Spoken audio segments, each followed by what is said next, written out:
नमस्कार दोस्तों, दिव्या साहित्य संग्रह में आपका स्वागत है। दुनिया का सबसे अनमोल रतन कहानी मुंशी प्रेमचंद द्वारा लिखित चर्चित कहानी है, जो हमारे पाठ्यक्रम यूजीसी नेट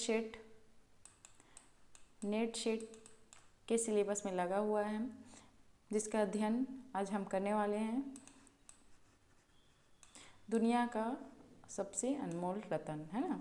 जो बीच बीच के जितने भी हैं वो सभी नेट में सेट के प्रश्न में शामिल होते हैं, है ना। इसलिए हमें इसको पूर्ण रूप से अध्ययन करना अति आवश्यक होता है। देखते हैं। दिल फिगार एक कटीले पेड़ के नीचे दामन चाक किए बैठा हुआ खून के आंसू बहा रहा था। वह सौंदर्य की देवी यानी दिलफरेब का सच्चा और जान देने वाला प्रेमी था, है ना। किसे प्रेम करता था? दिलफरेब, मतलब उसकी प्रेमिका कौन थी? दिलफिगार की प्रेमिका दिलफरेब, है ना। प्रश्न ऐसे किए जाते हैं, इसलिए इसे है अंडरलाइन या नोट्स करना हमारे लिए, नोट्स में लिख के रखना हमारे लिए अति महत्वपूर्ण है। इसलिए मैं सभी से आग्रह करूँगी मित्रों से कि सब शॉर्ट नोट्स जरूर बनाएं, है ना। उन प्रेमियों में नहीं जो इत्र फुलेल में बसकर और शानदार पेड़ों से सच कर आशिक के मासूमियत का दम भरते, बल्कि उन सीधे साधे भोले भाले फिदाइयों में जो जमल और पहाड़ी से सर टकराते और फरियाद मचाते फिरते हैं। दिलफरेब ने उससे कहा था कि अगर तू मेरा सच्चा पंगा है तो जा और दुनिया की सबसे अनमोल चीज़ लेकर मेरे दरबार में आ, तब मैं तुझे अपनी गुलामी से कबूल करूँगी, है ना। उसका सच्चा प्रेम दिलफरेब तभी मानेगी, वो कहती है कि तू दुनिया में सबसे अनमोल चीज़ है, उसे लेके मेरे दरबार में आ, है ना। अगर तुझे वह चीज़ न मिले तो खबरदार इधर रम्र न करना, वरना इस सूली पर खिंचवा दूंगी। दिलफिगार अपनी भावनाओं का प्रदर्शन कर शिकवे शिकायत का प्रेमिका के सौंदर्य दर्शन का तनिक भी असूर्ण दिया गया। दिलफरेब ने ज्यों ही यह फैसला सुनाया, उसके चौबदारे ने गरीब दिलफिगार को धक्के देकर बाहर निकाल दिया। और आज 3 दिन से आफत का मारा आदमी उस केटीले पेड़ के नीचे उसी भयानक मैदान में बैठे हुआ सोच रहा था, है ना। प्रश्न किया जाता है कि कितने दिनों से वह उस पेड़ के नीचे बैठे हुआ था, है ना। तो 3 दिनों से। कि क्या करूं, दुनिया की सबसे अनमोल चीज़ मुझको मिलेगी? नामुमकिन। और वह है क्या? नाई का खजाना, आवे हयात, खुसरो का ताज, जामे जार, तखेता उस परवेज की दौलत? नहीं, यह चीज़ें हरगिज़ नहीं। दुनिया में ज़रूर इनसे भी महंगी, इनसे भी अनमोल चीज़ें मौजूद है, मगर वह क्या, कहाँ है, कैसे मिलेंगी? या खुदा मेरी मुश्किल क्यों कर आसान होगी? दिलफिगार इन्हीं ख्यालों में चक्कर खा रहा था और अम्ल कुछ में काम करती थी। मुनीर सामिर को हातिम सा मददगार मिल गया। काश कोई मेरा भी मददगार हो, जो भी उस चीज़ को, जो दुनिया की सबसे बेशकीमत चीज़ हो, नाम बतला दिया जाता, भला से वह चीज़ हाथ न लगी, है ना। कुछ टाइपिंग मिस्टेक है, लगी, मगर मुझे इतना तो मालूम हो जाता कि किस किस्म की चीज़ है। मैं घड़े बराबर मोती की खोज में जा सकता हूँ, मैं समुंदर का गीत, पत्थर, कदील, मौत की आवाज़ और इनसे भी ज़्यादा बेनिशान चीज़ों की तलाश में कमर कस सकता हूँ, मगर दुनिया की सबसे अनमोल चीज़ यह मेरी कल्पना की उड़ान से बहुत ऊपर है। आसमान पर तारे निकल आए थे। दिलफिगार यकायक खुदा का नाम लेकर उठा और एक तरफ को चल खड़ा हुआ। भूखा प्यासा, नंगे बदन, थकना से चूर, वही बरसों वीरानों आबादियों की खाक छानता, फिर तलवे कांटों से छलनी हो गए, शरीर में हड्डियां दिखाई देने लगी, मगर वह चीज़ दुनिया की सबसे बेशकीमत चीज़ थी। ना मिली और उन्हें उसको कुछ निशान ना मिला। एक रोज़ वह भूलता भटकता एक मैदान में जा निकला, जहाँ हजारों आदमी गोल बांधे खड़े थे। बीच में कई अमामे, गोरी वाले दृढ़िंगल, काजी, अफसरी शान से बैठे हुए आपस में कुछ सलाह मशवरा कर रहे थे, और इस जमात से जरा दूर पर एक सूली खड़ी थी। दिलफिगार कुछ तो कमजोरी की वजह से कुछ यहाँ की कैफियत देखने के इरादे से ठिठक गया। क्या देखता है कि कई लोग नंगी तलवारें लिए एक कैदी को, जिसके हाथ पैर में जंजीरें थी, पकड़े चले आ रहे हैं। सूली के पास पहुंचाकर सब सिपाही रुक गए और कैदी की हथकड़ियाँ बेड़ियां सब उतार ली गई। इस अभागे आदमी का दामन सैकड़ों बेगुनाहों के खून के छींटों से रंगीन था और उसका दिल नेकी के ख्याल और देहम की आवाज़ से जरा भी परिचित न था। उसे काला चोर कहते थे, है ना। उसे क्या कहते थे? काला चोर। सिपाहियों ने उसे सूली के तख्ते पर खड़ा कर दिया, मौत की फांसी उसकी गर्दन में डाल दी और जल्लादों ने तख्ता खींचने का इरादा किया। वह भागा मुजरिम चौंक कर बोला, खुदा के वास्ते मुझे एक पल के लिए फांसी से उतार दो ताकि अपने दिल की आखिरी आरजू निकाल लूं। यह सुनते ही चारों तरफ सन्नाटा छा गया। लोग अचंभे में ताकने लगे। काजियों ने एक मरने वाले आदमी की अंतिम याचना को रद्द करना उचित ना समझा। बदनसीब पापी काला चोर जरा देर के लिए फांसी से थोड़ी देर के लिए फांसी से उतार दिया गया। इस भीड़ में एक खूबसूरत भोला भाला लड़का एक छड़ी पर सवार होकर अपने पैरों पर उछल उछल फजी घोड़ा दौड़ रहा था और अपनी सादगी की दुनिया में ऐसा मग्न था जैसा वह इस वक्त सचमुच किसी अरबी घोड़े का सहवार है ना। उसका चेहरा उस सच्ची खुशी से कमल की तरह खिला हुआ था जो चंद दिनों के लिए बचपन में ही हासिल होती है और जिसकी याद हमको मरते दम तक नहीं भूलती। उसका दिल अभी तक पाप की गर्द और धूल में अछूता था और मासूमियत उसे अपनी गोद में खिला रही थी। बदनसीब काला चोर फांसी से उतरा। हजारों आंखों उस पर गड़ी हुई थी। वह उस लड़के के पास आया, उसे गोद में उठाकर प्यार करने लगा। उसे इस वक्त वह जमाना याद आया जब वह ऐसा खुद भोला भाला, ऐसा ही खुश और खुर्रम और दुनिया की गंदगियों से ऐसा ही पाक साफ था। माँ गोदियों में लेके खिलाती थी, बाप बलाएं लेते थे और सारा कुनबा जान न्योछावर करता था। आहा, काले चोर के दिल पर इस वक्त बीते हुए दिनों की याद का इतना असर हुआ कि इसकी आंखों से जिन्होंने दम तोड़ती हुई लाशों को तड़पते देखा, न झपकी आंसू का एक कतरा टपका। दिलफिगार ने लपक कर उस अनमोल मोती को हाथ में ले लिया और उसके दिल ने कहा, बेशक है दुनिया का सबसे अनमोल रतन, है ना। कौन से? जब वो अपने बच्चे को लेके उससे प्रेम कर रहा था, सारी चीज़ों को याद करके, तो उसकी आंखों से आंसू की बूंदें जो गिरी, उसे लपक कर वो अपने हाथों में ले लिया और उसे समझने लगा कि दुनिया का अनमोल चीज़ है जिस पर तख्ते ताउस और जामेजम और आने हयातजर परवेज सब न्योछावर है। इस ख्याल से खुश होता कामयाबी की उम्मीद में सरमस्त दिलफिगार अपनी मासूका दिल फरेब के शहर मोनोस्वाद, पूछा जाता है कि दिल फरेब कौन से शहर में रहती थी? मोनोस्वाद। मगर ज्यों ज्यों मंजिलें तय होती थी उसका दिल बैठ जाता था कि कहीं उस चीज़ की जिसे मैं दुनिया की सबसे बेशकीमत चीज़ समझता हूँ, दिल फरेब, तो मैं फांसी पर चढ़ा दिया जाऊँगा और इस दुनिया से नामुरद जाऊँगा। लेकिन जो हो सो हो, तब तो किल्लासू आजमाई है। आखिरकार पहाड़ और दरिया तय करते मोनोस्वाद आ पहुँचा और दिलफरेब को ड्योढ़ी पर जाकर विनती की। थकान से टूटा हुआ दिलफिगार खुदा के फजल से हुक्म की तामील करके आया और अपने कदम चूमना चाहा। दिलफरेब ने फ़ौरन अपने सामने बुला भेजा और एक सुनहरे पर्दे की ओर से फरमाइश की कि वह अनमोल चीज़ पेश करो। दिलफिगार ने आशा और भय की एक विधिरमन स्थिति में वह बूंद पेश की और उसकी सारी कैफियत बहुत पुरअसर लफ्ज़ों में बयान की। दिलफरेब ने पूरी कहानी बहुत गौर से सुनी और वह भेंट हाथ में लेकर जरा देर तक गौर करने के बाद बोली, दिलफिगार, बेशक तूने दुनिया की एक बेशकीमत चीज़ ढूंढ निकाली। तेरी हिम्मत और तेरी सूझबूझ की दाद देती हैं, मगर यह दुनिया की सबसे बेशकीमत चीज़ नहीं है। इसलिए तू यहाँ से जा और फिर कोशिश कर, शायद अब की तेरी हाथ यह मोती लगे, तेरी किस्मत से मेरी गुलामी लिखी हो। जैसा कि मैंने पहले ही बतला दिया था, मैं तुझे फांसी पर चढ़वा सकती हूँ, मगर तेरी जाबकसी करती हूँ, इसलिए तुझे वह गुण मौजूद है जो अपने पति में देखना चाहती हूँ और मुझे यकीन है कि तू ज़रूर कभी न कभी कामयाब होगा। नाकाम नामुरद दिलफिगार इस मासूकाना आयत के जरा दिलेर होकर बोला, पे दिल की रानी, बड़ी मुद्दत के बाद तेरी हथौड़ी पर सजदा करने नसीब होता है। फिर खुदा जाने ऐसा दिन कब आएंगे। क्या तू अपने आशिक के बुरे हाल पर तरस न खाएगी? क्या अपने रूप की एक झलक दिखाकर जलते हुए पर को आने वाली सहतियों के झेलने की ताकत न देगी? तेरी एक मस्त निगाह से नशे से चूर होकर मैं वह कह सकता हूँ जो आज तक किसी से न बन पड़ा हो।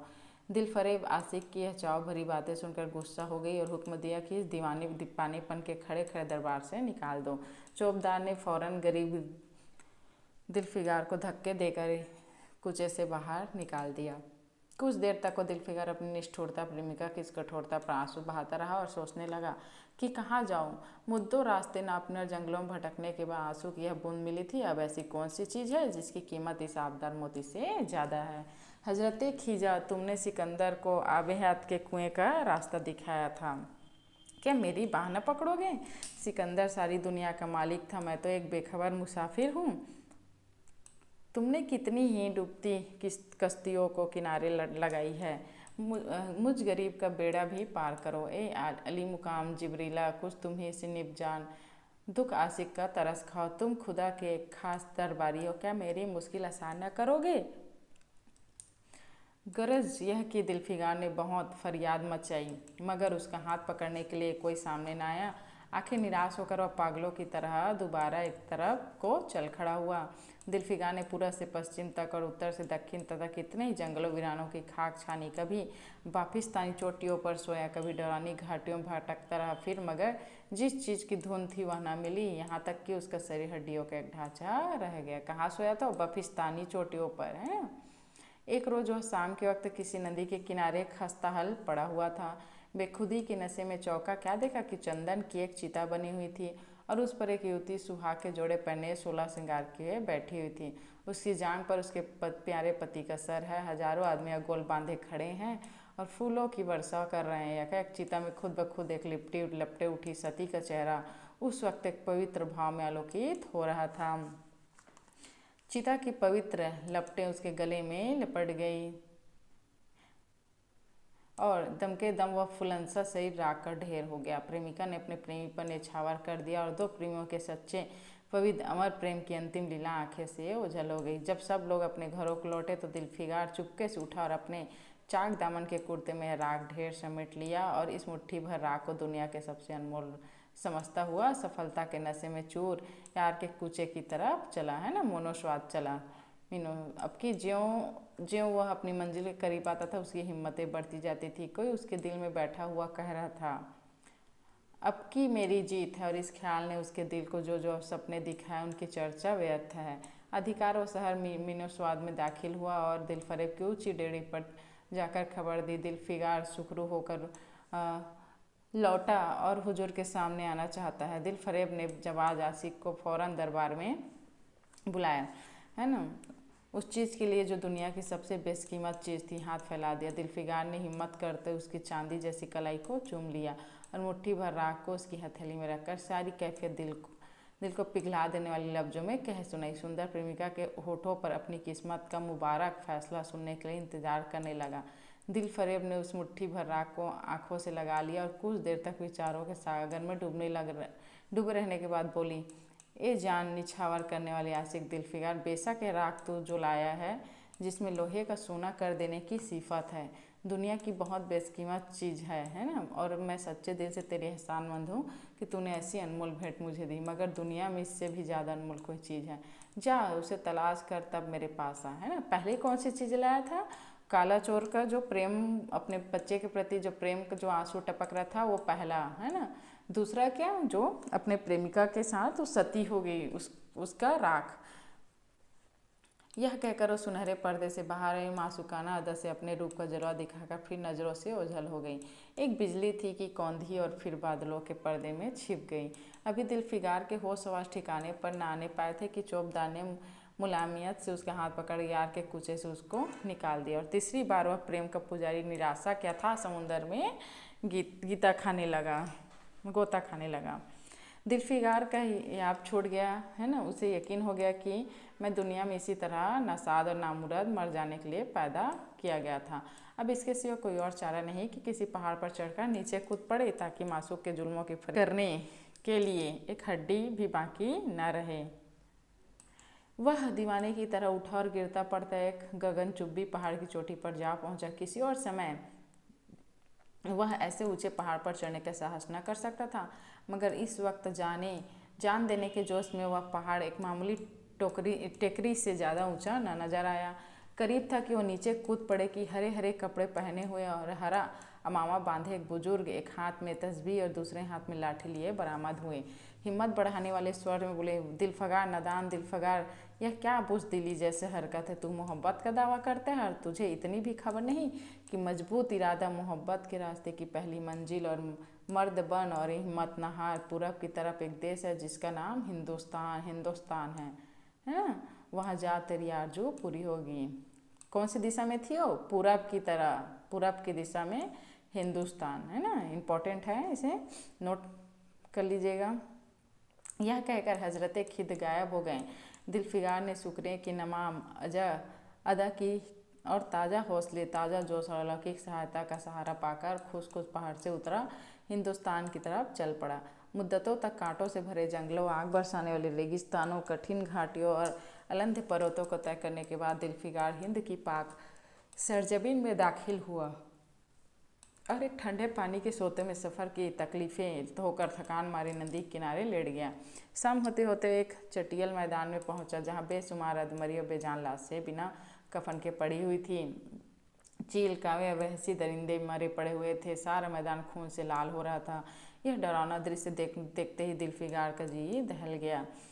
खुदा किस मुसीबत में जान फंसी। मरने वाले का कराहना, सिसकना और एड़ियों को रगड़ना, जान देना, दरिंदों को हड्डियों को नोचना और गोश्त के लोथड़ों को लेकर भागना, ऐसा हलकान सीन दिलफिगार ने कभी नहीं देखा था। यह क्या है कि उसे ख्याल है यह लड़ाई का मैदान है और यह लाशें सुरमा सिपाहियों की हैं। इतने में करीब से कराहने की आवाज़ आई। दिलफिगार उस तरफ फिरा तो देखा एक लंबा सहंगा आदमी जिसका मर्दाना चेहरा जान निकालने की कमजोरी से पीला हो गया है, जमीन पर सर झुकाए पड़ा हुआ है। सिंह से रद्द तलवार के मुझ पंजे से अलग नहीं हुई। दिलफिगार ने एक खून का फव्वारा जारी है ना? दिलफिगार ने एक खून का फव्वारा जारी है मगर आबदार पौधे लेकर धाक पर रख दिया ताकि खून जाए और बोला, पे जा मर्द, तू कौन है? जवान मर्द ने सुनकर आंखें खोला, रुक, तू नहीं जानता मैं कौन हूँ? क्या तूने आज तक इस तलवार की काट नहीं देखी? मैं अपनी माँ का बेटा, भारत का सपूत हूँ।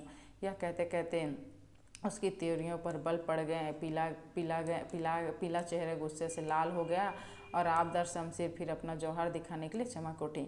दिलफिगार समझ गया कि यह इस वक्त मुझे दुश्मन समझ रहा है। नरमी से बोला, ये जवाबदे, मैं तेरा दुश्मन नहीं, अपने वतन से निकला हूँ, एक गरीब मुसाफिर हूँ, उधर भूलता भटकता निकला।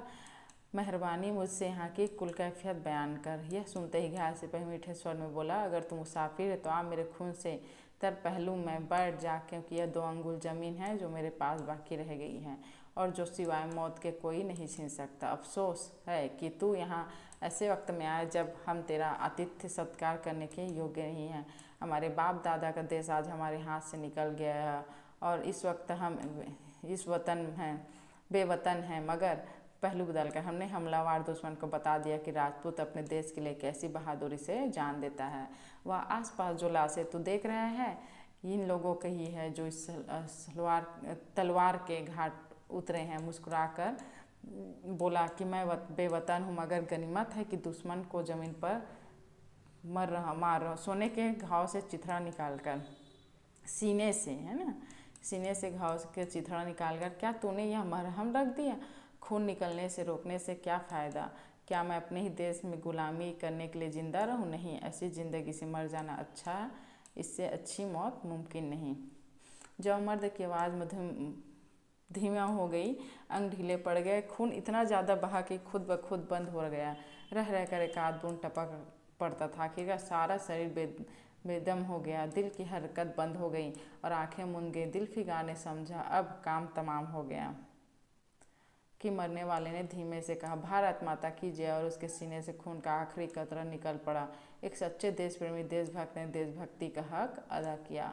दिलफिगार पर इस दृश्य का बहुत गहरा असर पड़ा। उसके दिल ने कहा, बेशक दुनिया में खून के इस कतरे से ज़्यादा अनमोल चीज़ कोई नहीं हो सकती। उसने फौरन उस खून के बूंद को जिसके आगे गगनलाल भी हेच हाथ में ले लिया और इस दिलेर राजपूत की बहादुरी पर हैरत करता हुआ अपने वतन की तरफ रवाना हुआ। शक्तियाँ झेलता आखिरकार बहुत दिनों के बाद रानी मलका दिलफरेब की डेढ़ी पर चढ़ पहुँचा और पैगाम दिया कि दिलफिगार सुखरू और कामयाब होकर लौटा है और दरबार में हाजिर होना चाहता है। पहला था काला चोर के आंखों से टपका हुआ आंसू, दूसरा जो अपने प्रेमी के साथ सती हो गई थी, है ना, उसका राग, तीसरा क्या था, देश के लिए शहीद हुए जवान के खून का कतरा। उसे लेकर वापस लौटा। दिलफरेब ने उसे फ़ौरन हाजिर होने का हुक्म दिया। खुद मालूम सुनहरे पर्दे की ओर पर बैठी बोली दिलफिगार, अब कि तू बहुत दिनों के बाद वापस आया है, ला दुनिया की सबसे बेशकीमत चीज़ कहाँ है। दिलफिगार ने मेहंदी रची हथेलियों को चूमते हुए खून का वह कतरा उस पर रख दिया और उसकी पूरी कैफियत पुरजोश लहजे में कह सुनाई। वह खामोश भी न हो पाया कि यह को सुनहरा पर्दा हट गया और दिलफिगार के सामने हुस्न का एक दरबार सजा हुआ नजर आया, जिसकी एक एक नाज़िन जुलेखा से बढ़कर दिलफरेब बड़ी शान के साथ सुनहरी मसनद की सुशोभित हो रही थी। दिलफिगार हुस्न का तिलस्म देखकर अचंभे में पड़ गया और चित्रलिखित सा खड़ा रहा कि दिलफरेब मसनद हो उठी, प्रसन्न उठी और कई कदम आगे बढ़कर उससे लिपट गई। गाने वालियों ने खुशी के गाने शुरू किए। दरबारियों ने दिलफिगार के नज़रें भेंट की और चांद सूरज को बड़ी इज्जत के साथ बैठा दिया। जब वह लुभावना गीत बंद हुआ, दिलफरेब खड़ी हो गई, हाथ जोड़कर दिलफिगार से बोली, ये जानिसार आशिक दिलफिगार, मेरी दुआएं बराई है, खुदा ने मेरी सुन ली, तुझे कामयाब और सुरखरू किया, आज से तू मेरा मालिक और मैं तेरी लौंडी। यह कहकर उसने एक रत्न जनी मंजूसा मंगाया। उसमें एक तख्ती निकाली जिस पर सुनहरे अक्षरों में लिखा था, खून का वो आखिरी कतरा, कलरा नहीं कतरा, जो वतन की हिफाजत में गिरे, दुनिया की वही अनमोल चीज़ है ना। यहीं पे यह कहानी ख़त्म होता है।